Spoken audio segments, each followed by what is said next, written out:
హల్లెలూయా యేసు ప్రభున్ ఎల్లరు స్తుతించుడి వల్లభుని చర్యలను తిలకించి స్తుతించుడి.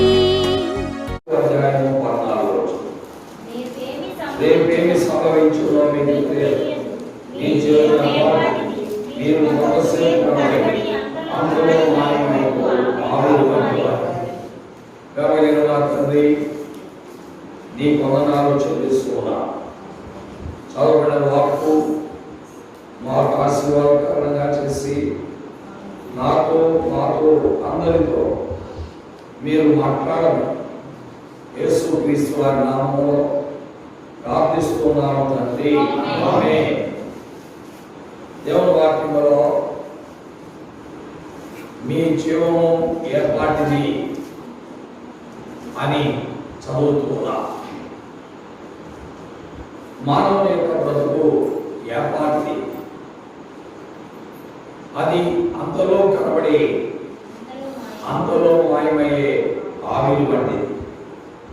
ఇలాగా ఈ మాట చెప్పినటువంటి వ్యక్తి, ఈ బోధ చేస్తున్నటువంటి వ్యక్తి డబల్ ఎంఏ చదివినటువంటి వ్యక్తిగా లేక ట్రిపుల్ ఎంఏ చదివిన వ్యక్తి కూడా కాదు. ఇంకా మాట్లాడాలంటే ఎంటెక్ బీటెక్ లేక ఎంబీఏ చదివిన వ్యక్తి కూడా కాదు. ఇంకా చెప్పాలి అంటే ఈ మాట చెప్పినటువంటి వ్యక్తి మరి పెద్ద విద్య అభ్యసించిన వాడు కాదు. ఇతర దేశాల్లో పేరుగాంచిన విశ్వవిద్యాలయాల్లో కూడా చదివిన వాడు కాదు. కేవలం చేపలు పట్టుకునేటువంటి వ్యక్తి. గలిలయ సముద్ర తీరాన చేపలు పట్టుకునే వ్యక్తి మానవ లోకంలో ఉన్న మనుషులతో నీ జీవం ఏర్పాటిది అంతలో కనబడి అంతలో మాయమయ్యే ఆవిరి వంటిది అని మాట్లాడుతూ ఉన్నారు. ప్రియమైన స్నేహితులారా, ఈనాడు విద్యావంతులకు లేని జ్ఞానం, విశ్వవిద్యాలయాల్లో చదివిన వారికి లేని జ్ఞానం, మరి ఈ విద్య లేని పామరునికి ఎక్కడి నుండి వచ్చింది అనేది మనం ఆలోచించాలి. విద్య లేని పామరుడికి ఈ జ్ఞానం ఎక్కడి నుండి వచ్చింది? ఎందుకంటే ఈ వ్యక్తి ఏ కాన్వెంట్లో, ఏ కాలేజీలో, ఏ విశ్వవిద్యాలయంలో చదివినటువంటి వ్యక్తి కాదు. కేవలము గలిలయ సముద్ర తీరమున చేపలు పట్టుకునేటువంటి మరి జబదే కుమారుడు. ఈయనకు ఒక తమ్ముడు ఉన్నాడు, అతని పేరు యోహాన్. ఈ యాకోబు యొక్క తమ్ముడు పేరు యోహాన్. వీళ్ళిద్దరూ కూడా జబదే కుమార్. వీరిని బోయనెర్గెస్సు అనేవారు, ఉరిమిడి వారు అని పిలిచేవారు. ఈ ఇద్దరు కూడా అన్నదమ్ములు ఇద్దరు. అన్నయ్య యాకోబు అయితే తమ్ముడు యోహాన్. వీరిద్దరూ కూడా విద్య లేని పామరులే. ఈ విద్య లేని పామరులకి జ్ఞానం ఎక్కడ నుండి వచ్చింది అనేది మనం దేవుని వాక్యంలో అపోస్తలుల 4:11 చదువుతున్నాం. ఈ విద్య లేని పామరులకు ఈ జ్ఞానం ఎక్కడ నుండి వచ్చింది అనేది మనం ఆలోచిస్తే దైవ గ్రంథము స్పష్టంగా మాట్లాడుతుంది. ఏమంటుంది అంటే, వారు యేసుతో కూడా ఉండిన వారు. వారెవరండి? యేసుతో కూడా ఉండినవారు. ఎందుకనగా అక్కడ స్పష్టంగా చెప్పారు, విద్య లేని పామరులకు ఈ వారి ధైర్యాన్ని చూసినప్పుడు వీరు విద్య లేని పామరులే అని ఆశ్చర్యపడి వారు యేసుతో కూడా ఉండిన వారు అని గుర్తెరిగిరి. వీళ్ళ యేసుతో కూడా ఉండిన వాడు విద్య లేని పామరుడు అయినా విద్యావంతుడిగా మారుతాడు. యేసుతో ఉండని వాడు విద్య కలిగిన వాడైనా వాడి విద్య లేని పామరుడుగా ఉంటాడు. కాబట్టి ఈ రోజున ఎంత పెద్ద విద్యావంతులైనా యేసుతో కూడా ఉండకపోతే వారు విద్య లేని పామరుల కింద పరిగణించబడతారు. ఒకవేళ యేసుతో కూడా ఉండిన వారు విద్య లేని పామరులైనా వారు విద్యావంతులుగా పరిగణించబడతారు. ఎందుకు అనంటే ఈ ప్రపంచంలో ఏ విద్య నేర్పనటువంటి సంగతులను యేసుతో ఉంటే నేర్పబడతాయి. ఎందుకనగా ఈ ప్రపంచంలో ఏ విద్య కూడా మానవునికి తన జీవం ఎపాటిది అనేది చెప్పలేదు. ఎంతసేపు ఈ ప్రాపంచిక విద్య మానవునికి బ్రతుకు తెరువును కూర్చి నేర్పుతుంది. ఈ లోకములు ఎలా బ్రతకాలి, ఈ లోకంలో డబ్బులు ఎలా సంపాదించాలి, ఈ లోకంలో పైకి ఎలా రావాలి, ఏ విద్య చదివితే ఏ ఉద్యోగం వస్తుంది, ఏ విద్యలో చేరితే ఏ రీతిగా మనం పైకి వస్తాం అనేది చెప్తుంది. కానీ నీ బ్రతుకు ఎలాంటిదో మాత్రం అది చెప్పదు. బ్రతుకు తెరువుల గురించి చెప్పేది ఈ లోకపు విద్య. ఈ లోకములో బ్రతకడానికి, ఈ లోకములో జీవించడానికి బోధించేది ఈ లోక విద్య అయితే, క్రీస్తు విద్య ఈ లోకములో బ్రతకడానికి కాదు, ఈ లోకాన్ని విడిచిపెట్టిన తర్వాత ఆ దేవుడిచ్చే జీవాన్ని గూర్చి బోధించేదే క్రీస్తు విద్య. కాబట్టి దేవుని యొక్క లేఖనాలను బట్టి మనం చూస్తుంటే యేసు క్రీస్తు బోధించేది బ్రతుకు తెరువు కొరకు కాదు, యుగయుగాలు బ్రతకడానికి. ఈ లోకంలో బ్రతుకు తెరువు కొరకు ఎప్పుడు యేసు క్రీస్తు బోధించాలా? ఈ లోకంలో బ్రతుకు తెరువు కొరకు బోధించేవాడు మీ అమ్మ, మీ నాన్న, మీ తాత, లేక మీ ఇంట్లో వాడు. ఈ లోకంలో బ్రతకడానికి, ఈ లోకంలో దేవుని కొరకై జీవించడానికి, ఈ లోకాన్ని విడిచిపెట్టిన తర్వాత శాశ్వత జీవం కొరకు బోధించేవాడే ప్రభువైన యేసు. అది పొందిన వాడే యాకోబు.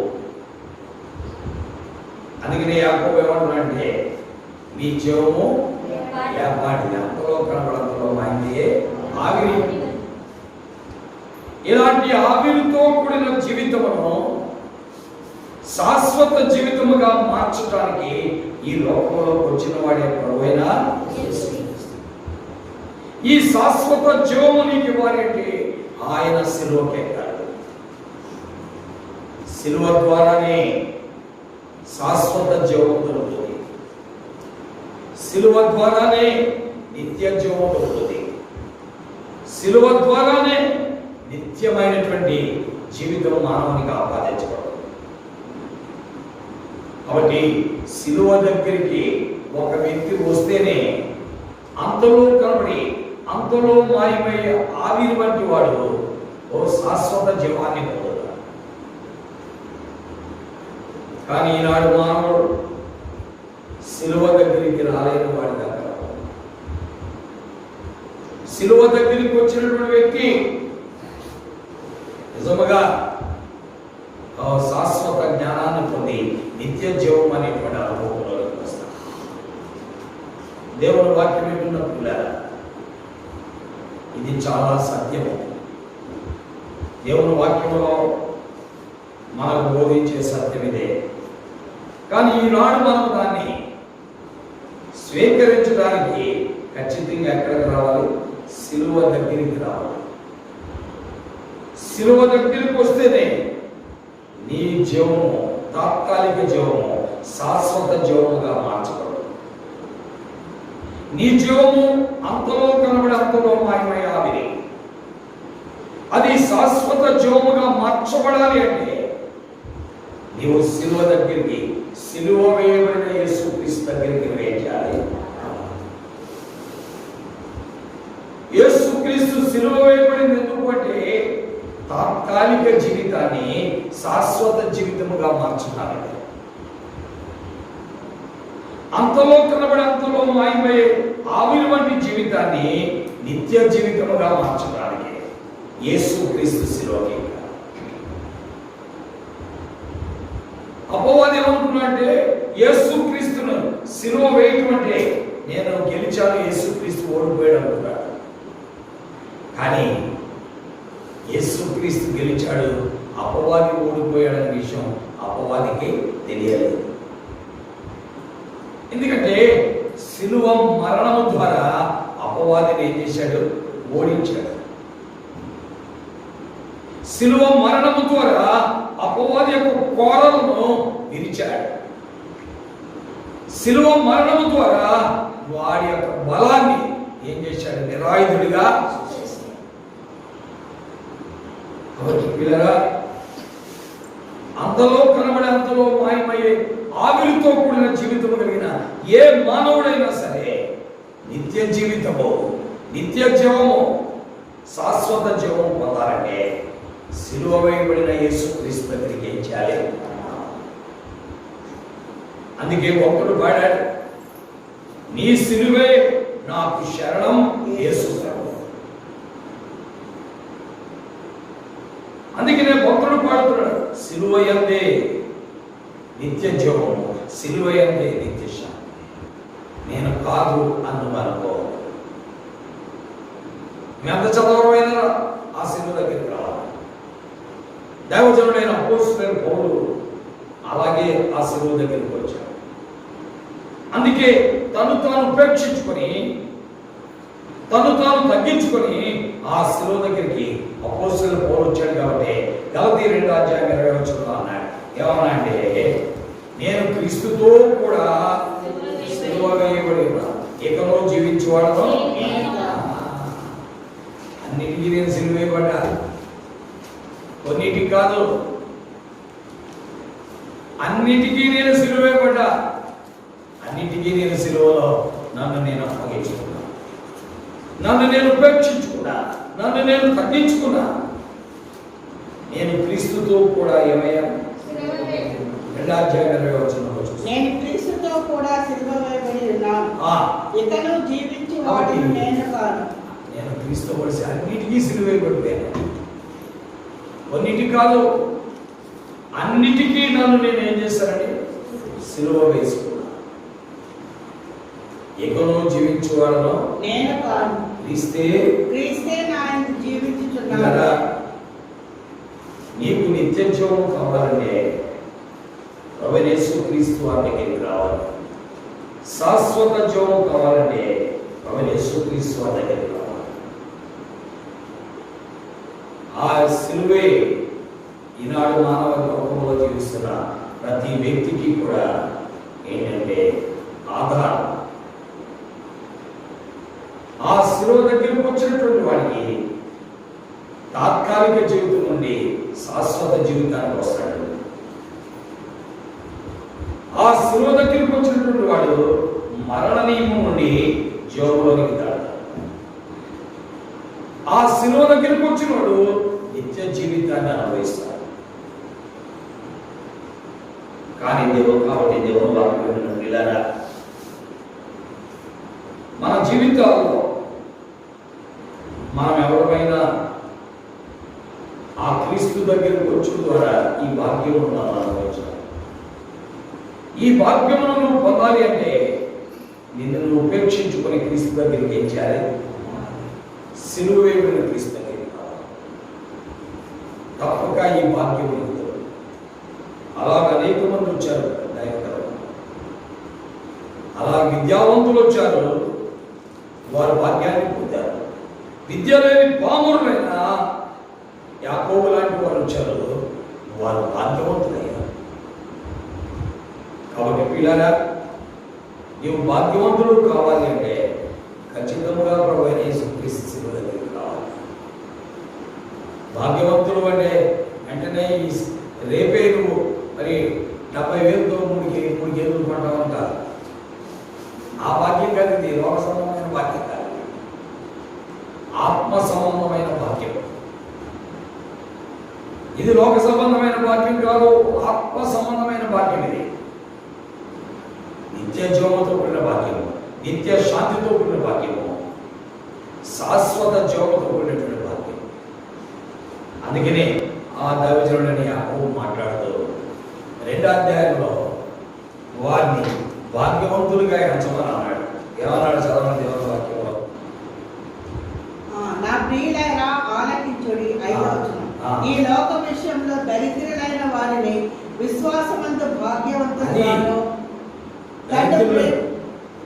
దరిద్రులైన వారిని విశ్వాసమందు భాగ్యవంతులుగాను, తాను ప్రేమించే వారికి తాను వాగ్దానం చేసిన రాజ్యమునకు వారసులుగాను ఉండుటకు దేవుడు ఏర్పరచుకొనలేదా? కాబట్టి దేవుని యొక్క లేఖనాలను బట్టి మనం చూస్తున్నది ఏంటంటే, దేవుని వాక్య ప్రకారము దరిద్రులు భాగ్యవంతులు అవుతున్నారు.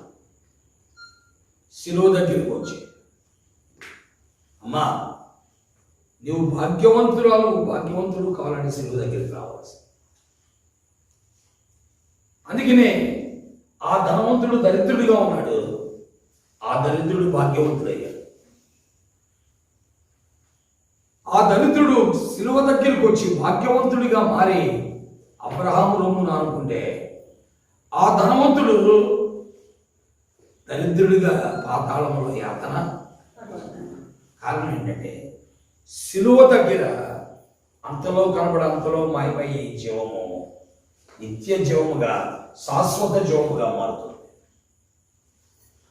కాబట్టి తినడానికి తిండి లేని, కట్టుకోవడానికి బట్ట లేని, ఉండటానికి ఇల్లు లేని, ఖర్చు పెట్టుకోవడానికి డబ్బులు లేని దరిద్రుడు శిలువ దగ్గర భాగ్యవంతుడిగా మారాడు. ఆ భాగ్యవంతుడైనటువంటి ధనవంతుడే ఎలా మారాడండి? దరిద్రుడయ్యాడు. అందుకనే అతను పాతాళంలో యాతన. ప్రియమైన దేవుని బిడ్డ, యాకోబు మాట్లాడిన మాటలో చాలా బాగుంది. నీ జీవం వ్యాపాటిది, నీ జీవాన్ని శాశ్వత జీవముగా మార్చడానికి, నీ తాత్కాలిక జీవాన్ని నిత్య జీవముగా మార్చడానికి ఆ క్రీస్తు ప్రభు శిలువకి ఎక్కాడు. కాబట్టి ఈ లోకమందు దరిద్రులై శిలువ దగ్గరికి వచ్చిన వారు భాగ్యవంతులు, శిలువ దగ్గరికి రాని భాగ్యవంతులు దరిద్రులు అన్నాడు ఎవరు? యాకోబు. కాబట్టి ఈ లోకములో ఎంతో భాగ్యవంతులుగా, ధనవంతులుగా ఉండవచ్చు. వారందరూ దేవుని దృష్టిలో ఎలాంటి వారండి చెప్పండి? దరిద్రులే. ఈ లోకములో యేసు ప్రభు శిలువ దగ్గరకు వచ్చిన దరిద్రులు ఏమయ్యారండి? భాగ్యవంతులే. ఏమయ్యారు? 5వ వచనం అదే యాకోబు మాట్లాడాడు. యాకోబు మాట్లాడుతున్న మాట అదే, అద్భుతంగా మాట్లాడాడు. చదవండి ఏమని మాట్లాడాడు? నా ప్రియ సహోదరులారా ఆలకించుడి. ఈ లోక విషయంలో దరిద్రులైన వారిని విశ్వాసమందు భాగ్యవంతులుగాను, తను ప్రేమించి వారికి తాను వాగ్దానం చేసిన రాజ్యములకు వారసులుగాను దేవుడు ఏర్పరచుకోలేదు. వాళ్ళ దరిద్రులే కానీ యేసు శిలువ దగ్గరికి రావడం ద్వారా విశ్వాసులై వారు ఏమైపోయారంటే భాగ్యవంతులై. భాగ్యవంతులు యేసు ప్రభు శిలువ దగ్గరికి రాకపోతే ఈ లోకంలో భాగ్యవంతులు ఏమవుతారు? కాబట్టి యేసు ప్రభు శిలువ చాలా విలువైనది. శిలువ అంటే చాలా దౌర్భాగ్యంగా ఎంచుకుంటారు, కానీ శిలువ దగ్గర మానవునికి ఎన్నో ఆశీర్వాదాలు ఉన్నాయి. శిలువ దగ్గర ఎన్ని ఆశీర్వాదాలు ఉన్నాయంటే, మానవ పాపానికి శిలువ దగ్గరే క్షమాపణ, మానవ పాపానికి శిలువ దగ్గరే విమోచన, విడుదల. అంతేకాదు మానవ ఆత్మకు శిలువ దగ్గరే రక్షణ. అంతేకాదు మానవ ఆత్మకు శిలువ దగ్గరే నిత్య జీవం, మానవ ఆత్మకు శిలువ దగ్గరే శాంతి, సమాధానం. కాబట్టి దేవుని వాక్యం ఏంటన్నా బిడ్డలారా, ఈ విశ్వాసములో మీరు ఎదగండి, ఈ విశ్వాసములో మీరు నిలకడ కావాలి. ఇది ప్రాముఖ్యమైనది. అర్థమైంది కదండి? ఇది లేకుండా అనుకుంటే మాత్రం ఏమో. అందుకనే ప్రభు అన్నాడు, ఒకడు పాపంతా సంపాదించుకున్నవాడు ప్రాణం పోగొట్టుకుంటే వాడికి. కాబట్టి ప్రభు అయిన యేసుక్రీస్తు వారిని శిలువ, అందుకని అపోస్తలుగా ఉంటాడు. అపోదండి గలతీయులకు రాసిన పత్రిక మరి దేవుని వాక్యములో 6వ అధ్యాయము 12 వచనాలు చదువుకుంటూ వెళ్తుంటే ఏమంటాడు, మన ప్రభు అయిన యేసు క్రీస్తు శిలువ యందు తప్ప మన దేని యందును నేను అతిశయపడను. దేవుని వాక్యంలో ఎన్నో వచనం, అయితే మన ప్రభువైన ఎన్నో వచనం, 14 వచనం 6వ అధ్యాయం. అయితే మన ప్రభు అయిన యేసు క్రీస్తు శిలువ యందు తప్ప మరి దేని యందును అతిశయించుట నాకు దూరము. దానివల్ల నాకు లోకమును నేను సిలువ వేయబడి ఉన్నాను. ప్రియమైన దేవుని బిడ్డలారా, మీరు నిజంగా అలా ఉన్నారా? అలా లేరు కాబట్టి ఇంకా సహదేవుడు ఉన్నావు. అలా లేవు కాబట్టి ఇంకా నువ్వు ఏం చేస్తున్నావు అంటే కోటేశ్వరరావు. అలా లేవు కాబట్టి ఈ రోజున మనం ఇంకా వాడు వేయబడ్డారు. అలాగే వేయబడిన వారు కాబట్టి వాడు దేవుని కొరకే భక్త సింగులుగా ఉన్నారు. వారు దేవుని కొరకే జైపాల్స్గా ఉన్నారు. కాబట్టి ప్రభు బిడ్డలారా, గ్రహిద్దాం, గుర్తిద్దాం, ప్రభువుని వెంబడిద్దాం. ప్రభు తన వాక్యం మన వైపులోకి తెచ్చి ఆయనను వెంబడించినట్లు సహాయం చేయాలి. ఆమేన్. చంద్రులారాయిలా దేవుని స్తుతించుడి, హృదయమును వెలిగించిన యేసుని స్తుతించుడి.